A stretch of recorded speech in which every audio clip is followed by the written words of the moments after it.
Field webinar series. This is brought to you by the Growing Point, which is the Alberta Wheat and Barley Commission's agronomy extension platform. My name is Jeremy Boychyn. I'm the agronomy extension specialist with the Alberta Wheat and Barley Commissions, and I'm going to facilitate this webinar today. I'm here with Ross McKenzie, who will be presenting to us on in-field nitrogen application.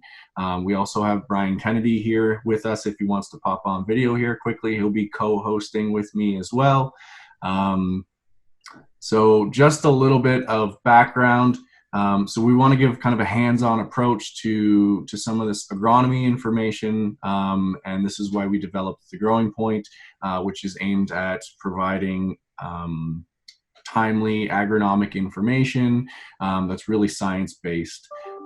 So considering the limitations we've had with getting group meetings and having in-field meetings, we thought this was a good way to connect producers with researchers and agronomists with researchers as well, and deliver that information in a timely manner.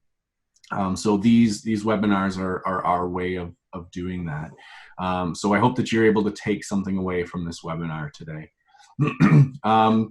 So again, today's webinar is going to feature Ross McKenzie, Dr. Ross McKenzie. He'll be presenting for about half an hour. And he'll be talking about in-field nitrogen applications. There'll be a few ways for you guys to interact.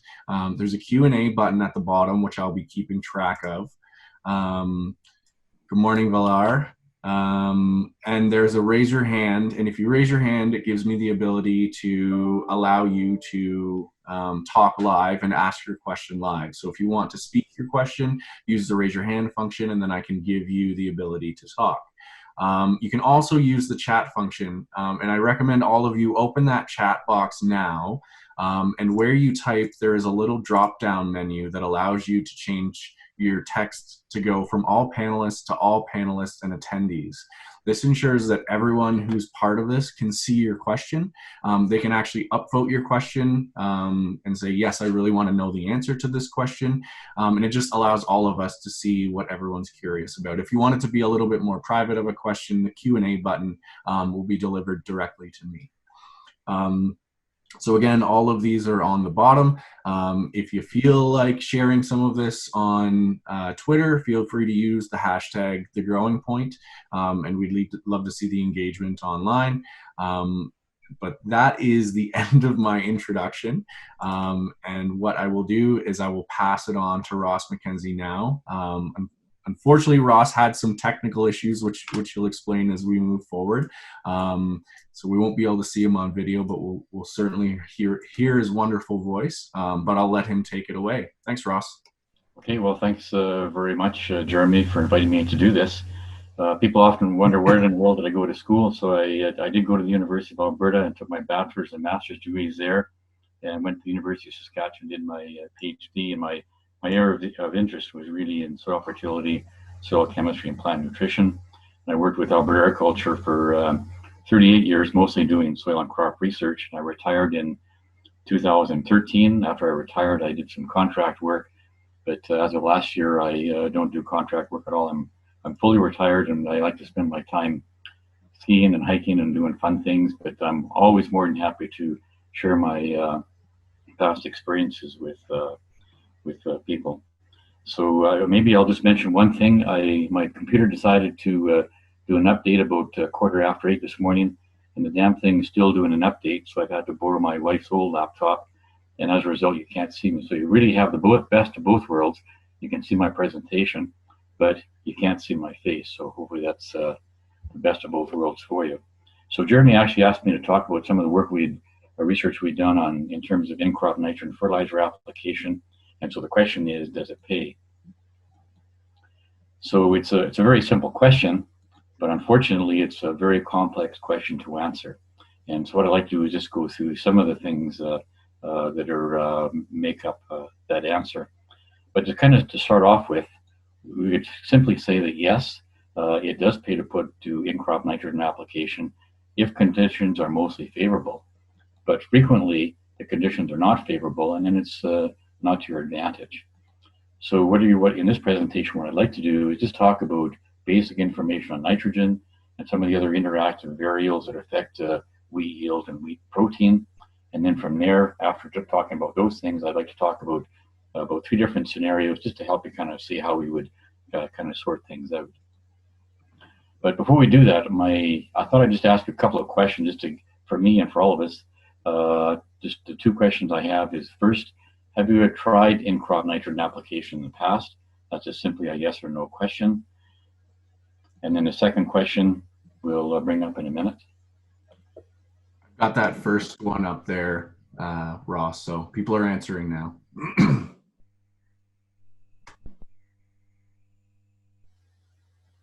Ross, can you see the numbers on that? No, I can't. I can see the question, but I can't see any answers. Okay, we've had 19 of 40 answer, 23 of 40. It looks like we're about 25% have, 28% haven't, 4% have planned. They have planned to, but they haven't executed yet. And 12% have worked with, 43% have worked with producers who have, and about 7% haven't, but are planning to try this year. So it looks like, 21% yes, 25% no, 4% planned but did not execute, 43% worked with producers who have, and 7% not yet but planning for one this year. Okay. So the second question is, if you did try an in-crop M application or work with a producer that has, were you or were they happy with the results? Again, that's just a yes or no question, or did it work, did it not, or was it kind of hard to say? Don Bowles on the chat says yes. Looks like we're about 50% yes, 20% no, and 30% hard to say. We've had 15 of 41 respond on that. So I can leave that up if you want to keep moving on. If people want to continue to answer, I can give you an update later on. But yeah, it looks like we're in that 50%, 20%, 31% range. It sounds good. So I guess the next question I want to sort of address is, why would you do an in-crop nitrogen application? And I've just got 3 examples here, and I'll use those as my scenarios a little bit later on. Let's just say soil moisture conditions improve significantly after seeding to increase your wheat yield potential, and so you want to go in with an additional nitrogen fertilizer application. And a good example would be in southern Alberta. Last week we had anywhere from 1 to 4 inches of rain, which is very nice after 4 years of drought. And so that maybe leaves an opportunity to do a bit of a top-up for nitrogen application to kind of hold yield potential. That would be one reason why you might do it. The second, and periodically in central and north central Alberta, sometimes we have conditions where we have excessive moisture in June that can lead to some leaching or denitrification. So there's nitrogen losses. So maybe after that event, you might want to go in with an additional nitrogen fertilizer application. And the last one is apply additional nitrogen to increase grain yield content. And that's probably the most common reason why most producers want to go in and do an in-crop nitrogen application. So the first thing I'd like to do, just kind of review, we have a range of soil and agroecological areas across Alberta. So we can't give one simple answer for all farmers. So we have the brown soil zone in southern Alberta, dark brown soil zone as we start to move west and north, then black and black soils, and then gray and dark gray soils. So the conditions we have in southern Alberta, in the brown soil zone, we have low soil organic matter, low mineralization potential for mineralizing nitrogen from the organic matter, relatively low precipitation, but relatively high evapotranspiration or crop water use. And that's going to be very different than if we move into, say, the black soil zone around Macomb, where we have much higher soil organic matter levels, higher mineralization potential, higher precipitation, a little bit lower evapotranspiration. And again, that's very different compared to a farmer in the Peace River country. So we have very different environmental conditions. So we can't just have one answer that suits all farmers across Alberta just because of our differences in our agroecological areas. So Alberta has a range of soil and climatic regions. So then we really need to have unique agronomic recommendations that are unique also to the different soil and agroecological areas across Alberta. Now, the next thing I just wanted to mention as a factor is soil and topography can be quite variable, not just over large areas, but over relatively short areas within a field. So as an example, you might have a half section or quarter section that has variable soil, and the soil is variable because the topography is variable. So then you have to ask yourself, how should we be managing the upper versus mid versus lower slope conditions? Should we be managing those differently in terms of nitrogen fertilizer application, just because our moisture levels are going to be different, soil moisture level will be different, and mineralization in the different soil areas will be different as well. The next thing I just wanted to mention was the stage of plant growth. So when you do an in-crop application, how is that going to affect things? And so I've just got the Zodiac cereal growth stage here. If we were doing in-crop nitrogen fertilizer application somewhere between tillering and the boot stage, we would find a nitrogen application typically would go more to maintain or increase yield potential. But if we do an application of nitrogen fertilizer really from the boot stage on to after anthesis, typically that nitrogen application is going to grow more to grain yield, and that's certainly what our work is showing, and lots of work by others as well across the prairies. The other thing I just mentioned was when is wheat yield potential set? And I think we tend to forget that it really happens right here at the tillering stage. By the time we're finished tillering, the number of tillers has been dictated, and the number of seeds that will form on the main stem and on each tiller are set.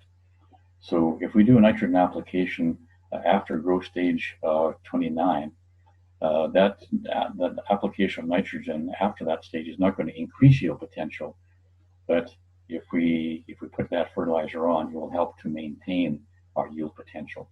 But we can't increase yield potential by putting on nitrogen fertilizer after growth stage 29, but we can help to maintain it. The next thing I wanted to mention was the nitrogen uptake pattern of wheat. And this just shows growth stage from planting through to maturity, and then nitrogen uptake, how much nitrogen was actually taken up. And this just shows dry matter production. So by the time we're finished tillering and we're into stem elongation, about 25 to 30% of our dry matter has been produced, but somewhere between 60 and 70% of the total nitrogen will be taken up by the plant. So for that reason, it's very important to get all or most of our nitrogen fertilizer put on at the time of planting. And then any nitrogen fertilizer we're going to put on after tillering will influence uptake in this range here. So really a large portion of the total nitrogen uptake by wheat is really early in the growth cycle. And basically the 60 to 70% of the nitrogen will be taken up by the time wheat is finishing tillering. The next thing I wanted to address was just the relationship between yield and protein. And across here we have plant available nitrogen, and it's increasing as we go along the x-axis, and then the relative response of both yield and protein on this axis. So if we have relatively low availability of nitrogen, our yield potential is going to be poor. Because we add more nitrogen, it will come up to here, and by the time we hit sufficiency, this amount of nitrogen, and that amount is going to differ whether you're in the brown soil zone or black or gray soil zone. But once you put on enough fertilizer to meet optimum crop yield, well, our protein level is going to be down here, usually probably in the range of about 11%.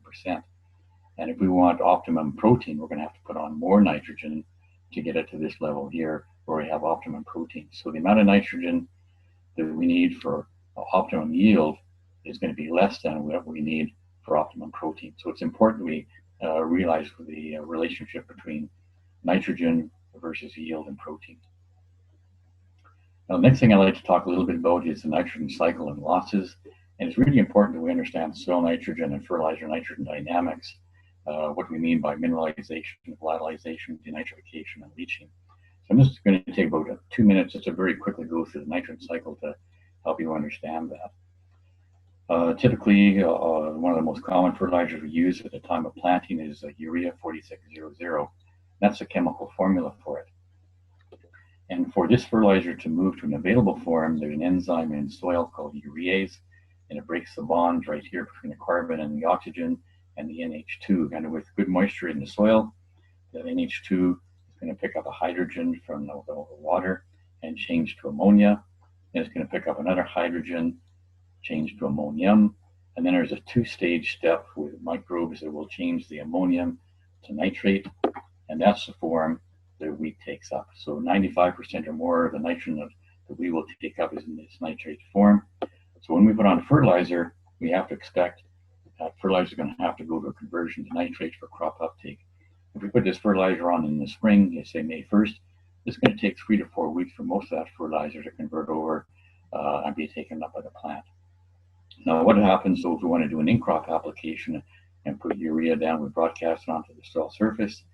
Well, if the soil is somewhat moist, or we have dew overnight, we have nice warm temperatures and wind during the day, the ureas on the soil surface is going to start to interact with this fertilizer, break the bonds here, and convert it to ammonia. And we know that ammonia is a gas, and it can volatilize. So if we're going to do an in-crop application with 4600, the first thing we have to be concerned about is volatilization of that urea. So as a result, if we're going to do in-crop application, we should probably be using some sort of a urease inhibitor to slow the action of that enzyme, so it's not going to be attacking and breaking the bonds here for volatilization. So that's one of the things we have to keep in mind. The other thing we have to think about in terms of nitrogen losses, we put this fertilizer down in the spring, and then 4 weeks later, it's available in the nitrate form, but then we get excessive rainfall and wet soil conditions for a period of time.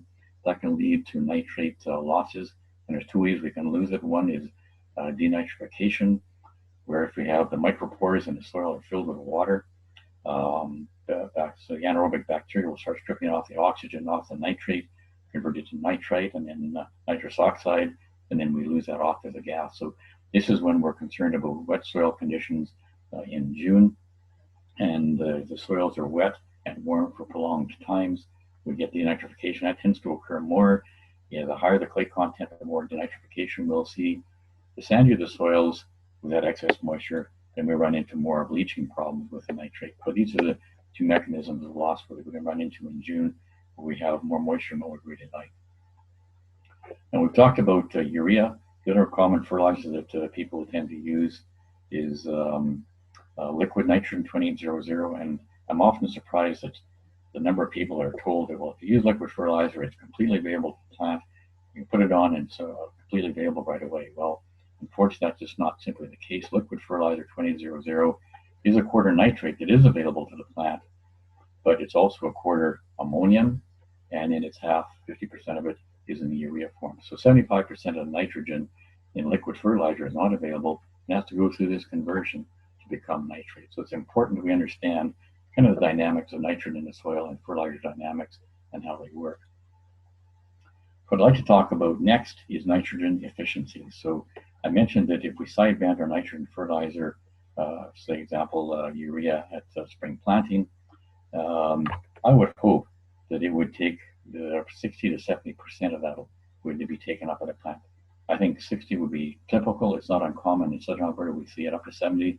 It's very rare that we see it beyond 70. But that's how much would actually get into the plant in terms of what was banded in springtime.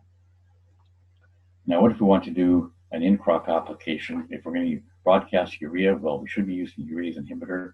If we broadcast that urea just after tillering, well, I would expect somewhere between 30 and 50% of that nitrogen would be taken up by the plant.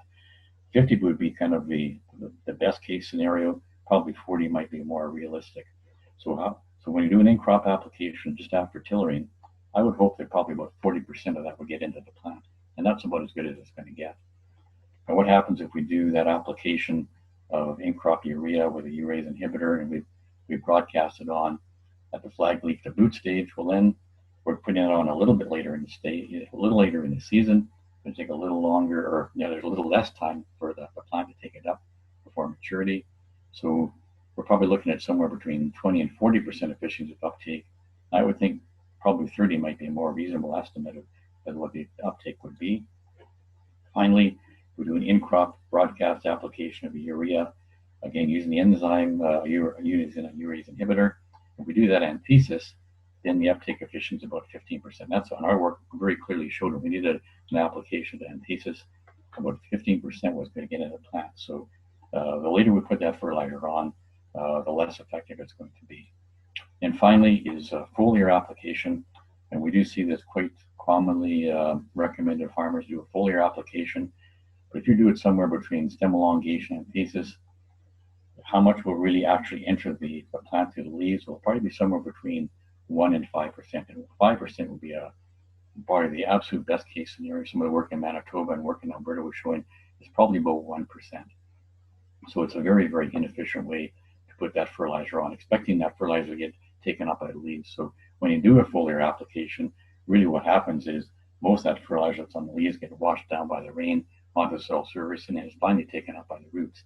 The nitrogen is not being taken up by the leaves. So this is an example of foliar fertilizer is applied. The efficiency is 1 to 5%. We put it on at a rate of 20 pounds per acre of nitrogen, 5% efficiency. 1 pound would actually get into the plant of the leaves, and most of the time you're not going to do that well. Most of the time it's probably going to be closer to 1% efficiency. So that means 0.2 pounds would actually enter the leaves of the plant, and that's how it gets into the plant. 2.2 pounds out of 20 pounds, so very, very inefficient. So what about in-crop application and just doing a broadcast application? Well, depending on when you do it and how you do it, probably the efficiency will be somewhere between 15 and 30%. So it's going to be certainly lower than if you put all your fertilizer on at the time of application, as long as there aren't losses taking place, like denitrification or leaching during the month of June. So for example, then if we top dress a 40-pound application of nitrogen, and we expect the efficiency to be about 40%. Well, 40% of 40% of 40 pounds, the 16 pounds would actually be taken up by the plant, just to give you a sense of how much that would be. So one of the things we have to do then is look at all of your conditions. So first of all, what is the purpose of your in-crop application? Is to optimize grain protein, or is it to optimize yield? Those are the kind of the two factors. Then what stage of the wheat growth are you actually going to apply closer to tillering stage or later in the season? What are your crop conditions? Do you have good vigorous crop conditions, or your soil moisture conditions not that good, and your crops may be suffering from lack of moisture? So what are your crop conditions when you're making these decisions? You have to account for soil variability, and I won't really have time to get into that today, but that's certainly something you want to be looking at. What are the different conditions on the upper slope, mid slope, and lower slope conditions, and how would you decide how much in-crop nitrogen to actually apply? And what are the environmental conditions after you broadcast that fertilizer? Right? What is the forecast for rain in the near future, and then what is the weather forecast like for the rest of the season? So ultimately, you have to decide when to put that fertilizer on, what product, at what rate, and how you're actually going to put it on. So a lot of factors really to consider when you're looking at the nitrogen cycle. So some of the things what I'm going to be talking about really go back to some of the work we've done, and this is just an example of one of the projects that we did. It was a paper we published about 14 years ago, in-crop nitrogen application effect on nitrogen fertilizer, grain protein concentration on spring wheat in the Canadian prairies. We had 26 site years of trials across Alberta, Saskatchewan, and Manitoba. In terms of some of the summary, at that time we were working with 3400. That was and still is my favorite nitrogen fertilizer to do an in-crop application, but we haven't had access to it since about 2007. And the other product we worked with was 2800 sprayed on, and we applied it at the tiller or the boot or anthesis stages. And we really found that broadcast ammonium nitrate and spray applied urea were generally equally effective at increasing grain protein, but they weren't more effective than when we put that additional fertilizer on at the time of seeding. So that was kind of interesting. Later application did tend to increase grain protein more than early application. And with any research project, you always kind of look at things and see what things you would like to do differently in the future. But as a general rule, none of the sites really were economic in terms of in-crop nitrogen application. And part of the problem is most of our sites were in farmer fields that had good fertility, and we kind of felt if we had more deficient nitrogen conditions, we might have saw a better response. And we also felt we probably should have been working at higher rates, but that's just the way things were at that particular time. The one other factor I wanted to mention, I maybe should have had this a bit sooner, is the weather impact on protein. If we look at weather from anthesis to grain ripening, that will have a huge effect on yield and protein. So I just want to use two examples. If the weather is warmer and drier than than typical. That warmer weather, so if it's hotter and drier, you're going to have less moisture and warmer conditions. That typically will result in a decline in yield, and that means the nitrogen you applied and the grain protein you have is going to be more concentrated in a smaller yield. So as a result, that's when grain protein is going to go up. And if weather is cooler and wetter than typical, that cooler weather means that we're going to still have maintain good yield potential, but that nitrogen you put on is going to be less concentrated in the grain, and as a result, you're going to have lower grain protein. So it's really important to recognize, even if you do a lot of things right, late season weather can play a very strong role in influencing grain protein. So typically, how would I recommend putting on nitrogen? Typically, I usually suggest put all of your nitrogen fertilizer on at the time of planting. So either mid-row or side band your nitrogen on at seeding. And if you want to get a protein bump, maybe increase your rate of nitrogen fertilizer to increase your grain protein. And you might even want to use something like a portion of your nitrogen as ESN or a other slow release fertilizer that will give you a greater chance to improve your grain protein. But that doesn't always work, and our work with ESN quite clearly showed that over the years. Just because that was your plan, it doesn't always work just because of environmental conditions. What I'd like to do now is go through the three choices or three different scenarios. Say you do want to go in and do a top dress application. And then so in scenario one, what I suggested, we want to do additional nitrogen fertilizer application after good rainfall. Just for example, last week we had good rains. So you could either go do a broadcast application of 4600 using the urease inhibitor along with it, or dribble band liquid 2000 with the urease inhibitor. But after you do that, you should really have at least 10 and preferably 15 millimeters of rain to move that fertilizer into soil. Then for that nitrification process to take place, it's going to take about another 2 weeks for most of that nitrogen fertilizer to convert to nitrate. Then after that nitrogen is in the soil, I would hope that at least we'll get around 40% efficiency of uptake of that fertilizer we actually applied. So if we apply about 40 pounds of nitrogen, then if we have 40 to 50% nitrogen efficiency, that means about 15 to 20% of that nitrogen would actually get into the wheat plant to influence yield. So let's just run through that scenario then. Let's say, for example, next Monday, we've had good rains, so next Monday, June 1st, we're at plant growth stage 29. It's just finishing tillering. So we apply 40 pounds of nitrogen by dribble banding the liquid. Unfortunately, we don't get rain until June 7th. But we get 20 mils of rain. That's growth stage 30 at stem elongation. But that rain will move that fertilizer nicely into the soil and start to convert. But there's another 2 weeks before the majority of that fertilizer is actually in nitrate form. But by that time, it's June 21st.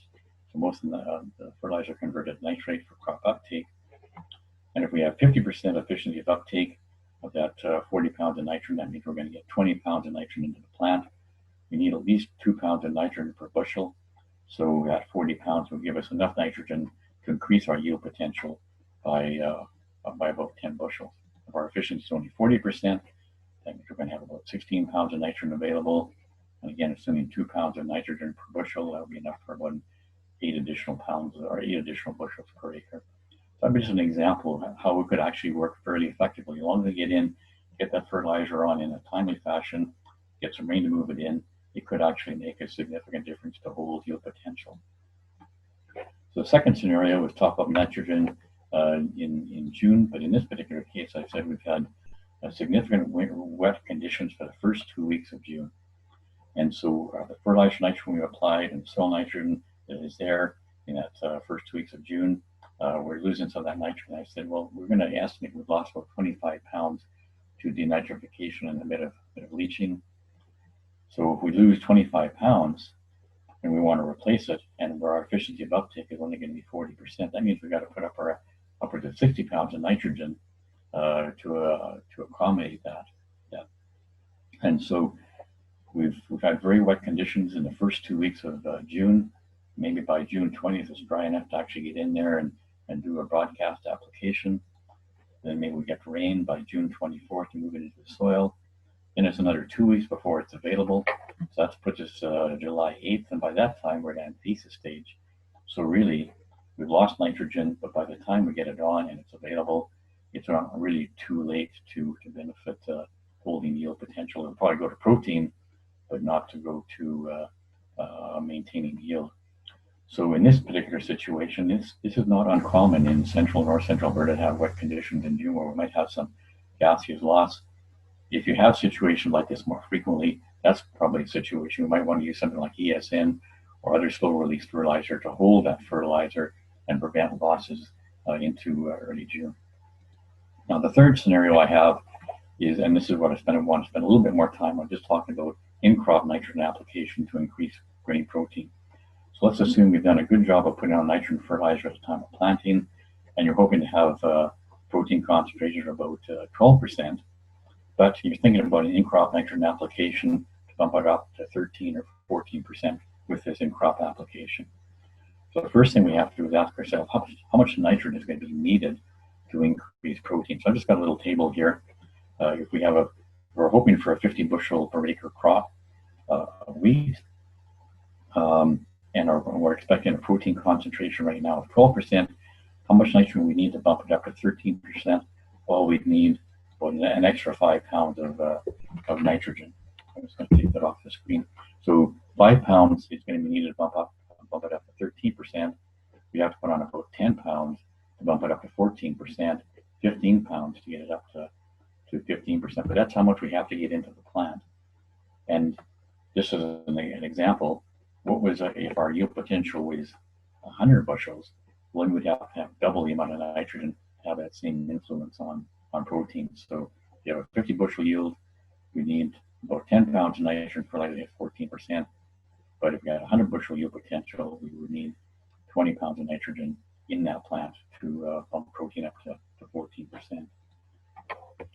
And then what in-crop application efficiency should we be using? Should we be looking at 40% or 30%? When would we actually put it on? And so if we say, for example, we want to put on 10 pounds and get 10 pounds into the plant at 40% efficiency, we'll have to put on about 25 pounds. At 30% efficiency of uptake, we'd have to put on about 33 pounds. And when to apply? Well, a lot of people will say, well, the best time to put it on is Anthesis. But when I showed you earlier, our work showed that we're only going to get 15% into the plant. And in my mind, we're much better off to put it on a little bit earlier. Put it on somewhere between the flag leaf and boot stage. That'll allow time for rain to move the nitrogen fertilizer into the soil. It allows a couple of weeks for that nitrate or that nitrogen fertilizer to convert to nitrate, and then allow for that plant to take that fertilizer up. So let's kind of run through a bit of a scenario then. I've just got a calendar here. Let's say on June 25th, we're at the flag leaf growth stage, so we decide to put our nitrogen fertilizer on somewhere between 25 and 30 pounds. But unfortunately, we don't get rain until July 2nd, so we'll go a week without rain. So by that time, we're at about the boost stage, but we finally get rain to move that fertilizer into the soil. We have to account for that. Then by stage 58, we're at Anthesis at stage, which is stage 58. That occurs on July the 8th. But the rain moved the fertilizer into the soil on July 2nd. It takes a couple of weeks for that most of that fertilizer to convert over to be available. So by now, we're looking at July 16th. So when would the uptake actually take place? Well, it would really be in this block of time here. So rain moved the fertilizer into the soil. By that first full week of July, we're going to have some nitrate available. Most of it's going to come available by about 16th. But this is really the uptake period from Anthesis to grain filling. But we have to get that fertilizer on by about the 25th to the 2nd of July to account for that. So this is really when most of the uptake would take place. So then, how should we put that fertilizer on? Well, I would say an in-crop application of broadcast urea with a urease inhibitor. Our efficiency is going to range from 15 to 50%, depending on when we put it on. The later we put it on, the lower our efficiency of uptake. And we do have to remember that it takes rain to move that fertilizer into the soil. And one of the things I will mention is do not broadcast ESN. If you're going to do an in-crop application with urea, that's fine with a urease inhibitor, but don't use ESN. The release is far, far too slow.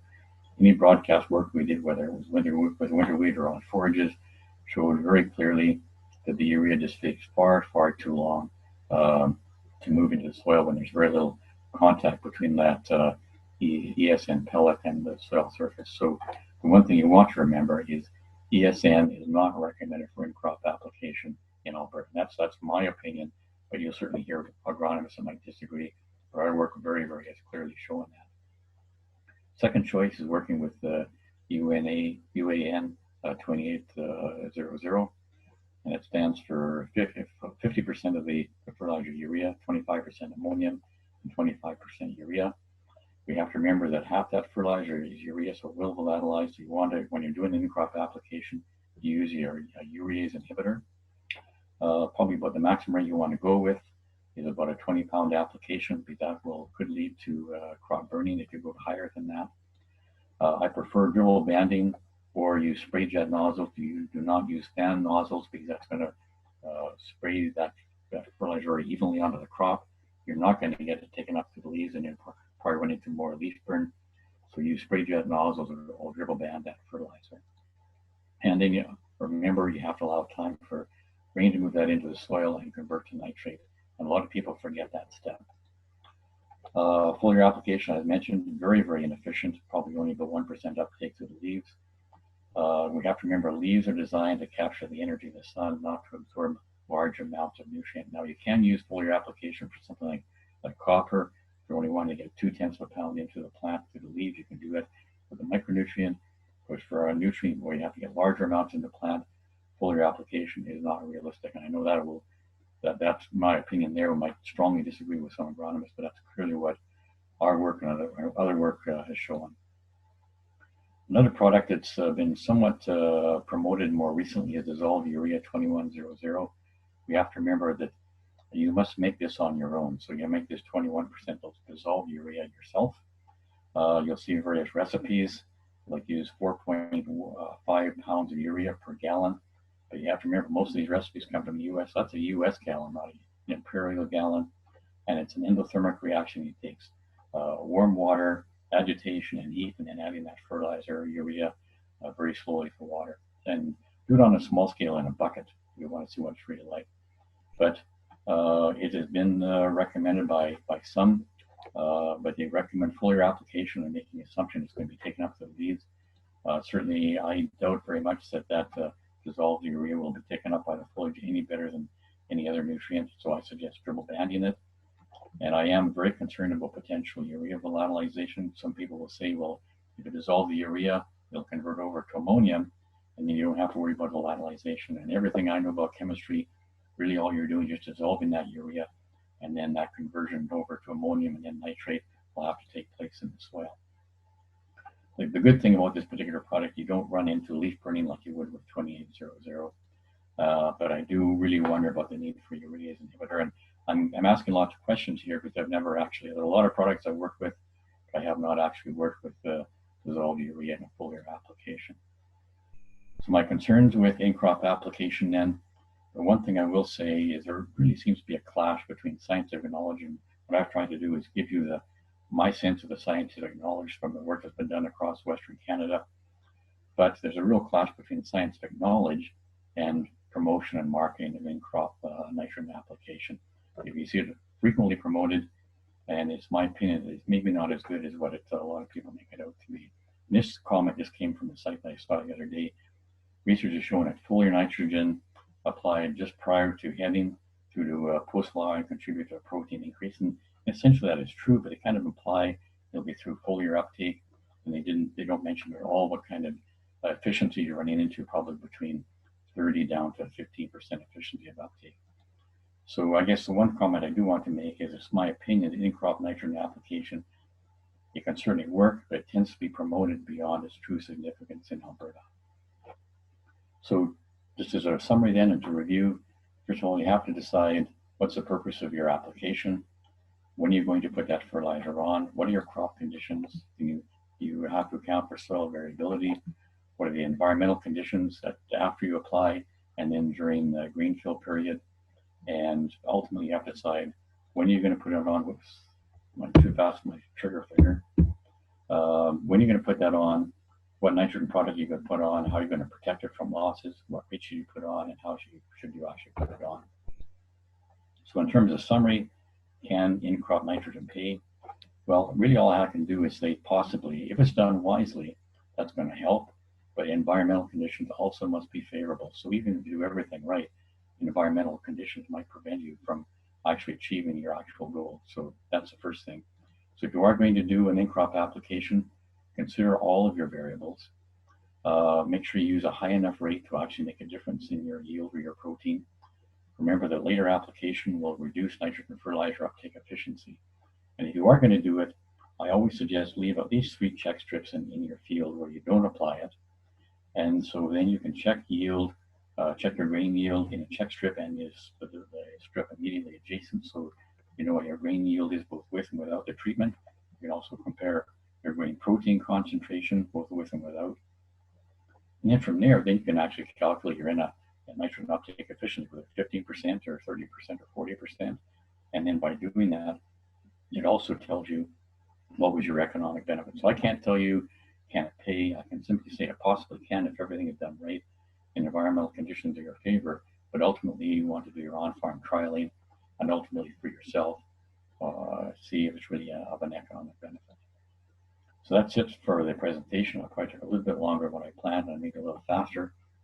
But Ross, thank you so much for presenting. We greatly appreciate the time. To everyone, keep in mind that this is all recorded, so it'll be available on YouTube after the fact. So just search In the Field, either through Alberta Wheat or Alberta Barley, and you can find the events page. We're going to continue to have more of these moving forward. We have Kelly Turkington lined up to talk about Fusarium head blight timing. We have Charles Geddes in the future is going to be talking about resistance management and how to be looking for resistant weed patches in your field and how to manage those in the future. So we have a few more coming up that you may want to get registered for. But thank you from all of us at the Alberta Wheat Commission and Alberta Barley Commission. Again, join us on social media. You can use our hashtag #TheGrowingPoint as we're continuing to put out agronomic information. So hopefully we'll see you again next week at 11 a.m., everyone. Thank you. Jeremy, can I just add one point? Yeah. For those of you who do not know Regis Karmanis, Regis is a well-respected researcher as well. Now with Coke Fertilizer, and if anybody would have any questions for Regis with regarding any comments or about fertilizer use, they can contact Regis through Coke Fertilizer.